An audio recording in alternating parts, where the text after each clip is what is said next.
அன்பு உறவுகளுக்கு வணக்கம். விருந்தோம்பல் என்னும் அதிகாரத்தில் 81வது குறளை பார்ப்போம்.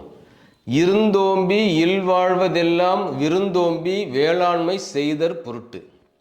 இந்த இடத்தில் ஓம்புதல் என்றால் என்ன? ஓம்பி அதாவது இருந்தோம்பி விருந்தோம்பி. ஓம்புதல் என்றால் சிறப்பித்தல், வரவேற்றல், போற்றுதல்.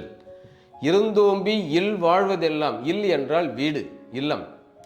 இல்லத்தில் நாம் வாழக்கூடிய அந்த வாழ்க்கை போற்றுதற்குரியது.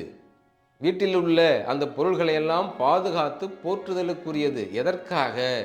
விருந்தோம்பி, இல்லத்திற்கு வரக்கூடிய விருந்தினர்களை வரவேற்று அவர்களுக்கு தேவையான உதவிகளை செய்வதற்காகத்தான் நாம் இல்லத்தில் இருக்கின்றோம். இல் என்ற அந்த அமைப்பிற்கு பெயரே விருந்தினரை வரவேற்று அவர்களுக்கு தேவையான வேண்டிய உதவிகளை செய்வதற்காகத்தான் என்கின்றார் வள்ளுவர். இருந்தோம்பி இல் வாழ்வதெல்லாம் விருந்தோம்பி வேளாண்மை உதவி, அவர்களுக்கு தேவையான உதவிகளை செய்தற் பொருட்டு, அதற்காகத்தான் இல்வாழ்க்கை என்கின்றார் வள்ளுவர். அடுத்து ஒரு குறளில் காண்போம். வணக்கம்.